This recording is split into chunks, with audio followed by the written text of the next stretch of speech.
Hi,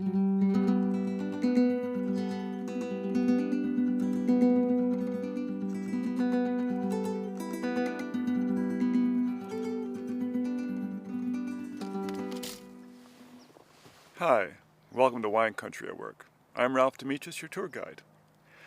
For this episode, we're going to give you a look behind the scenes at the tour business. And I'm going to take you along as we do 3 days of touring with 8 people, 4 couples, and 2 SUVs. Should be interesting, especially as we move these people around to by appointment wineries, one after the other, with meals tucked in between, and try to keep the whole thing on schedule. So come along for the ride. Every tour starts off with driving. You have to go pick up the clients. Today it's kind of nice because this hotel where they're staying is only 10 minutes north of my house up in Yountville. And I'm coming in from the back side of the hotel, seeing how much room there is. Right now it's November after the fire, so the hotel is a lot less busy than it would normally be this time of year. Lots of people saw the fires on the TV and they canceled their trips, unfortunately. But luckily, my clients did not. Now I'm going to be doing the tour today with 2 cars until my friend Rosanna is driving the other car. We're kind of partnering up for this. Remember, this is basically a transportation company, so it's all about juggling around the cars and fitting everything together and making sure that people get to the right places at the right time. And it's always about waiting. So my clients are going to be tasting now over at Far Niente, and I'm running around trying to arrange lunch for them. I thought we were going to go to Oakville Market originally and picnic kind of, but now they want to go to a restaurant, so I had to go out and make the appointments.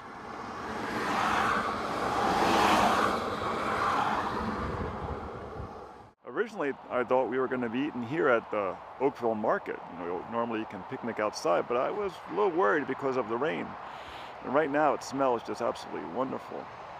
So this is actually the longest continuously run market in California.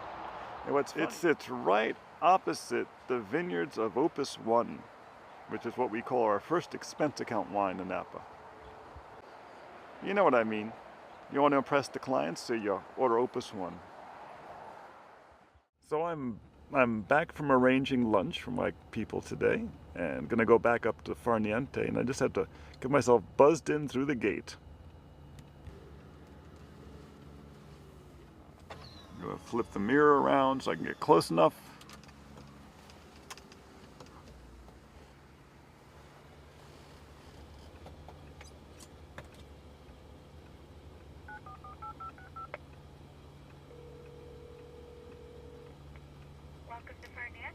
Yeah, hi, I'm with the party. I just went out to get some coffee while I waited for them. Thank you.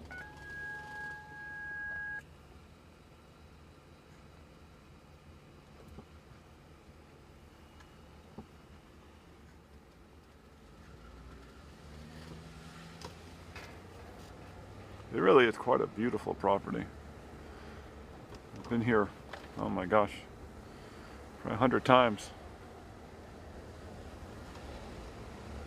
Maybe a little less.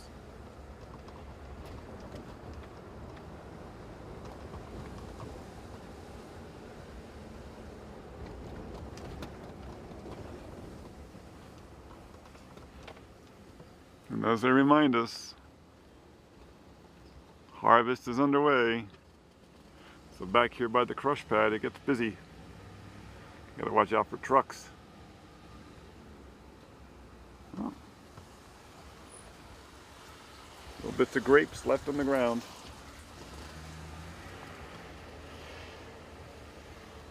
So our clients took about 90 minutes for the tasting as we expected, and now we're gonna pull up to the top of the winery, load them up, and take them off to lunch. So here I thought we were gonna be having lunch at the Oakville Market. And I was a little concerned about that because after all we are getting a bit of rain. Mustard's is a great restaurant. It's a little small, so I had to run over here and make an appointment for them for 8 people so we could get in. In truth, I could have done it by phone, but I liked being here in person and making the appointment. It was only 10 minutes away from Far Niente. And it gave me something to do while they were tasting. And I told them I'm going to have to get them out of here by a specific time to make it to our next appointment for 1 o'clock. In some ways, the best part of wine touring is the time that you get to hang out and enjoy the beauty of the place. But it's also the worst part of the wine tour business because you're sitting around waiting for people. And in this case, in the back of a restaurant, which fortunately does smell pretty good. I'm parked next to this great pickup truck. Came in with these two pretty ladies in it. And you can see their work tools, their gloves, their clippers, and the cowboy hat inside. This big pickup truck. Of course, then again, I'm in a pretty big SUV, just not quite as tall. A lot of restaurants in wine country have their own gardens. And this one actually has a full-time gardener who doesn't seem to be working today, not surprisingly. I want to say not surprisingly because we're really closer to harvest time than we are to planting time. So it's, you know, an easier schedule in the garden. I've visited this garden many times here at Mustard's. It's really quite a lovely one. It's not the biggest one, but it's very lovely.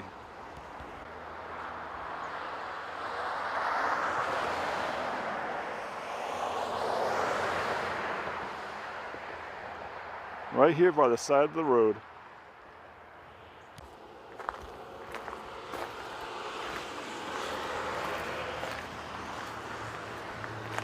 So now this is my chance to have my lunch. Do a little bit of work maybe, or read. Because I'm sitting outside here of the Stag's Leap wine cellars where my clients are tasting, doing a seated tasting.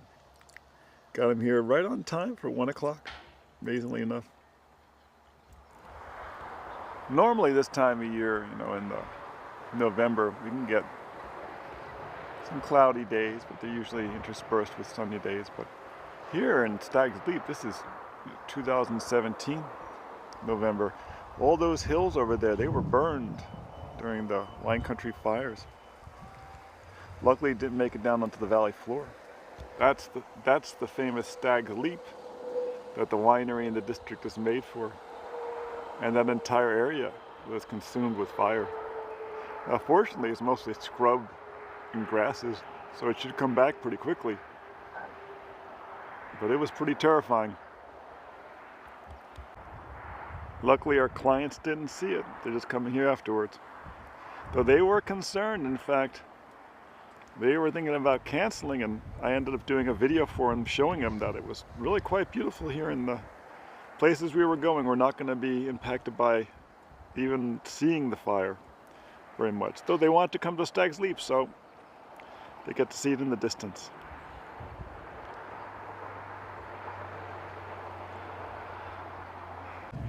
And there's Rosanna. I think she's on her phone, maybe playing in a game or something. See, I'm lucky I bring my camera along. Gives me something to do while I'm waiting. So this is the next stop in our tour today, the Silver Oak Winery, famous for their Cabernet. That's their wine water tower that's on their label. Clients really wanted this place. This was one of their suggestions or requests. And we were able to fit it in.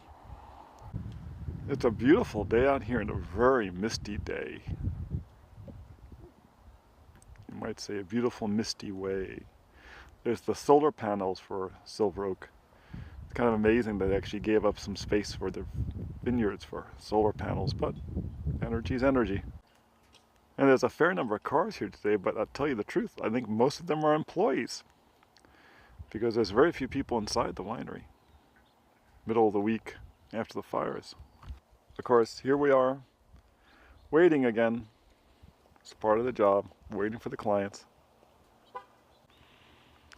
And it's funny today, I've seen so many people here with young children, with strollers. You almost never see people here with strollers, but I guess it's so quiet that people don't mind when you show up with a stroller when you don't have any other business.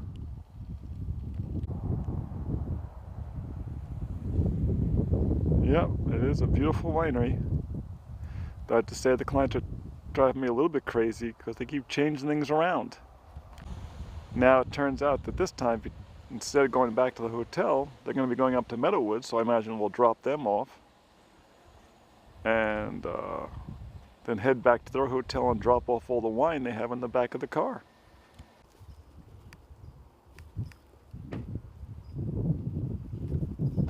Bit chilly out here, that's for sure. Yes, it is. Is it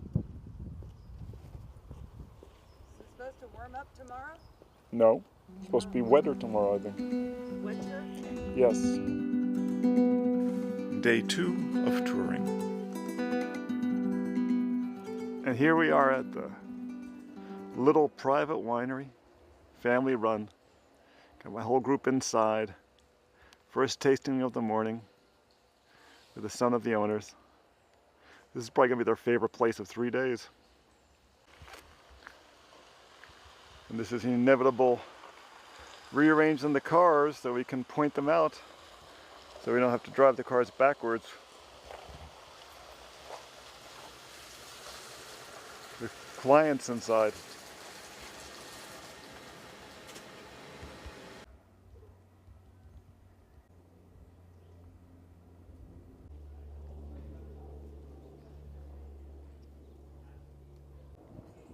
Yeah, we're out here at the vineyards. Vineyards are right behind the barns. About 3 acres of vines.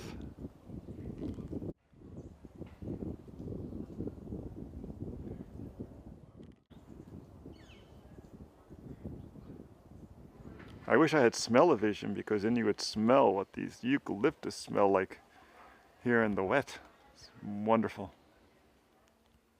Out here in the barrels. And this is the whole crush pad. The press, the destemmer. Nice 3-acre vineyard planted to Merlot, Cabernet, Petit Verdot, some Petit Syrah, some Viognier.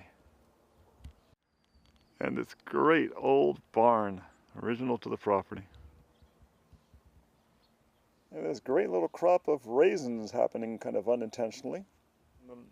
And the last of the season roses there at the end of the vines, drenched with the morning fog and mist. And after the destemmer gets finished with it, they toss the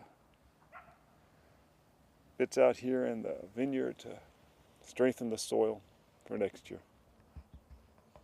This vineyard actually sits just inside of the city of Napa limits.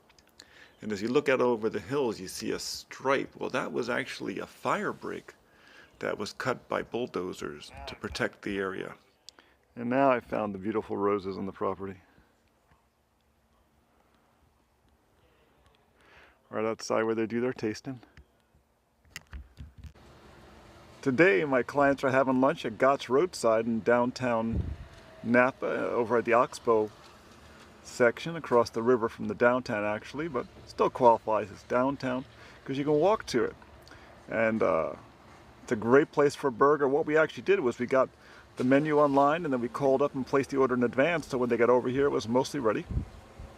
And it was a good thing too because the Napa Film Festival was underway and there are tons of people around here. It took me forever to find a parking spot because there's 3 different venues nearby where people are watching films, including over at the Culinary Institute and also at the Blue Note and at the Uptown.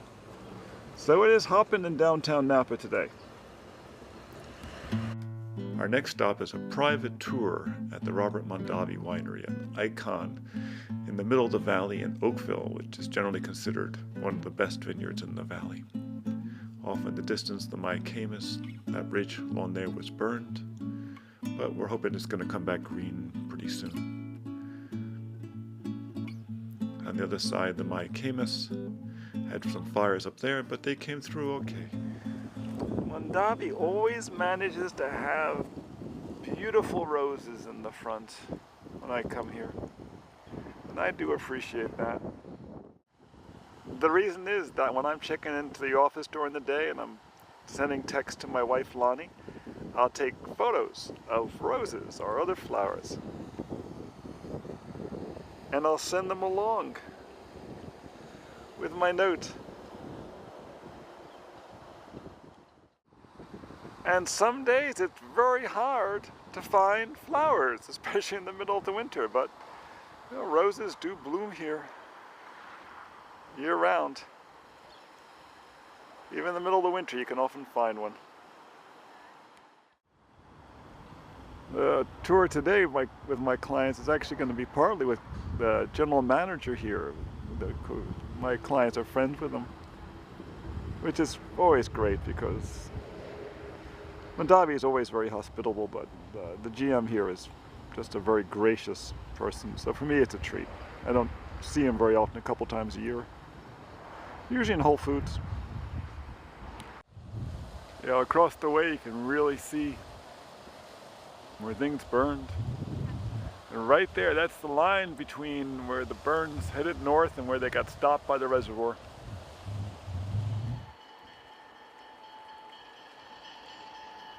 And of course, here comes the wine train, which passes right in front of the Mondavi winery. They've actually added 2 new wine trains, which are tasting trains. And they stop right here at the winery and people walk in inside and do a tasting. But this is the bigger train. This is the lunch train or the dinner train. And it really adds a great feeling to the valley. And it's very slow, it's very gracious. It only goes about 20 miles an hour. People sit inside and enjoy their meals and have this great view of the valley. We actually did an episode about the wine train, so I guess I have a bit of a soft spot for it. And that particular insight I guess I have always makes me stop and want to watch it when it goes by. It is a real charmer in some ways. And it's a nice touch of romance too, I think. You know, you get on the train and it sways back and forth. You have a glass of wine and you look into your lover's eyes.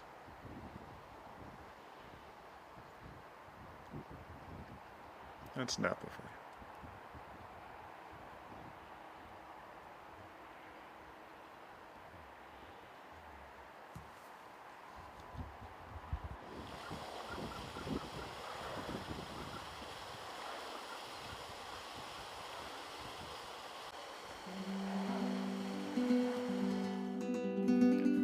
Day 3 of touring.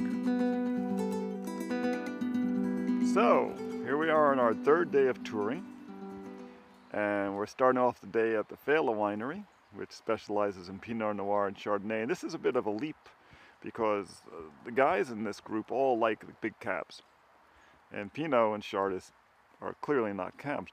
But the ladies do like them, and they sometimes do say that a Pinot Noir is a lady's wine. It really isn't, but it's more so it is for a more sensitive palate. So we came up here to Fela because they do just spectacular ones. And it's funny, this little cottage of theirs where they do some of their tastings, really it's very hard to video. It's hard to get a good image of because it's so surrounded by trees. But that's because it's kind of experiential. You go through the trees, you arrive at the building. It's a lovely little cottage tucked away in this tiny canyon. Though my clients are actually not going to taste in there. They're going to start there because of the rainy morning. What they're going to do is they're going to go into the caves and sit at the big table in the caves after a little tour and taste in there, which is a very cool experience. It's a nice cave tour because it doesn't require a huge amount of walking.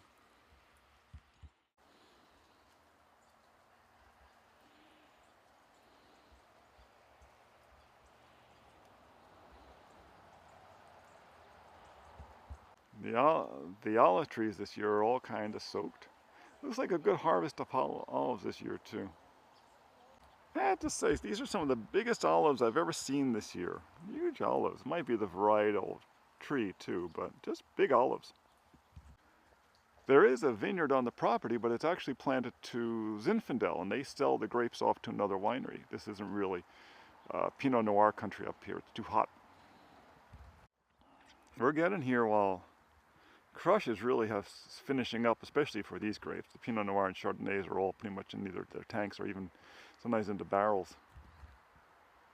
But there's a lot of gear around because a lot of wine is made at this winery with from a bunch of different people, a bunch of different wineries. We started this day in pouring rain, but now we've got this beautiful blue sky showing up overhead.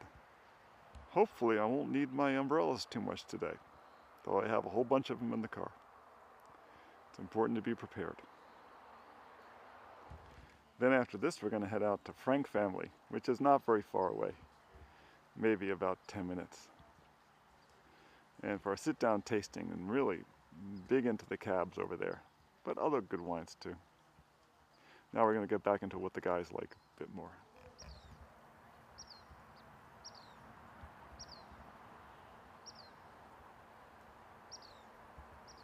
One of the features I really love about this property is this beautiful stand of redwood trees. It creates this pretty grove. Of course, quite smartly, the team has a picnic table underneath it. Some great shade in the summertime. We're doing the tasting in the cave today, and when they built this cave, they built it larger than they actually needed so that they would be able to help other people make their wines and store it when necessary. And when we got here today, there was all kinds of extra stuff stored in there because as people were evacuating during the fire, they needed places to put their wine. I've always wondered about the story with this. When some mason built a little platform here with seating up above, and it goes back many years, and that's really quite a project, creating an arch like that from rough stone, but still here. This is pretty unique. A ceramic, but you know, set up obviously almost like a barrel with a bung on the top, and of course a flamingo pumpkin. The practicalities of winemaking: lots and lots of hoses, picking bins, barrels getting ready to be filled, and some barrels that have been filled. Winery and vineyards and olives. That's wine country. And a nice place amid the redwood trees for the team to relax, have a meal. I love all the different greens that you find in trees.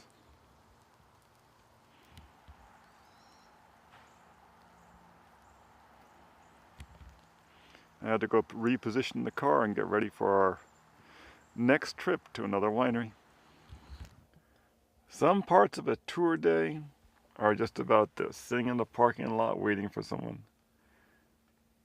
We have the two cars sitting here waiting, and this is while people have their lunch and it's raining. And it's funny, the rainy days in some ways are my least favorite, not because of the wet and the weather. It's that you spend so much of the day sitting inside the car instead of, being able to sit outside or by the vineyards or even in the winery. But I'm up here at Brasswoods. They're having a nice lunch. I thought originally we would go into the market. They could grab a quick lunch, but they decided to go into the restaurant. And I made it clear that we needed to leave in an hour. I told the server, but I don't know how effective we're at that because right now it's at an hour. So we'll see. I don't want to be late to the next tasting because they want to shorten that one too because they want to go to someplace after that. People keep changing up. The bigger the group, the more they want to change things around.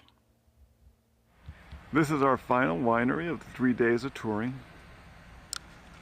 up here at Chimney Rock in the Stag's Leap District, and it is just shockingly beautiful out here.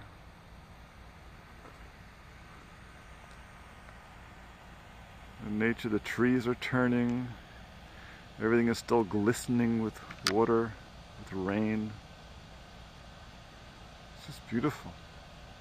Winery is nice and busy, which is great to see. Off in the distance you can see where things burned in the Napa fire. And I hate to say it, but I'm starting to get a little used to it after seeing it for a while. And it's good to see a fair number of SUVs and limos and bus and such people coming in. And there's Rosanna taking her break while we wait for the clients. driving up Valley, but and we came back in the dark, the Yeah. last 2 days. Yeah.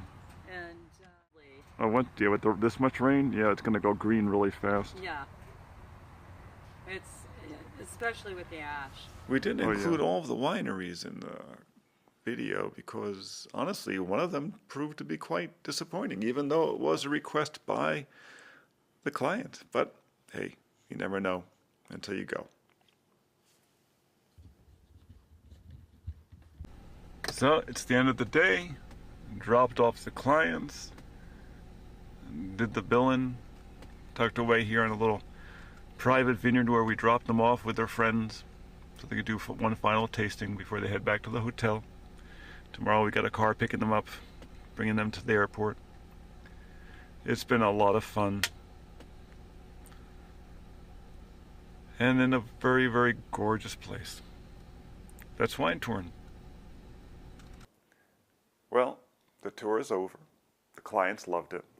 I'm exhausted, which is not surprising after driving a group of people around wine country for 3 days in various different weather conditions, and some rain, some sun, some whatever, and making everything work, making all those appointments come out that we had worked so hard in advance to set up. What would I have changed? I would have put more small wineries in. This region is filled with small wineries. That's really the standard. People know the big wineries, and the challenge I had is that people in this group had a list of, we have to go to this place. And I had 80% of those. That was my tour, 80%. So I had one little section, one little area I could fill in, and I filled in with what turned out to be the favorite winery of the entire 3 days. Who knows, right? The other thing I would have changed was lunches. They did not tell me they wanted to go to restaurants. I would have planned that out way in advance. I would have had those times down. I would have had the reservations in place. It would have saved me some gray hair and some running around. And other than that, the tour went beautifully. I mean, in truth, I don't think that they would count us down for that. They had a great time. We were busy in the background making it all work, and that's what this episode was all about, showing you what goes on behind the scenes in these very complicated high-end tours that we do in wine country. So I hope you enjoyed it.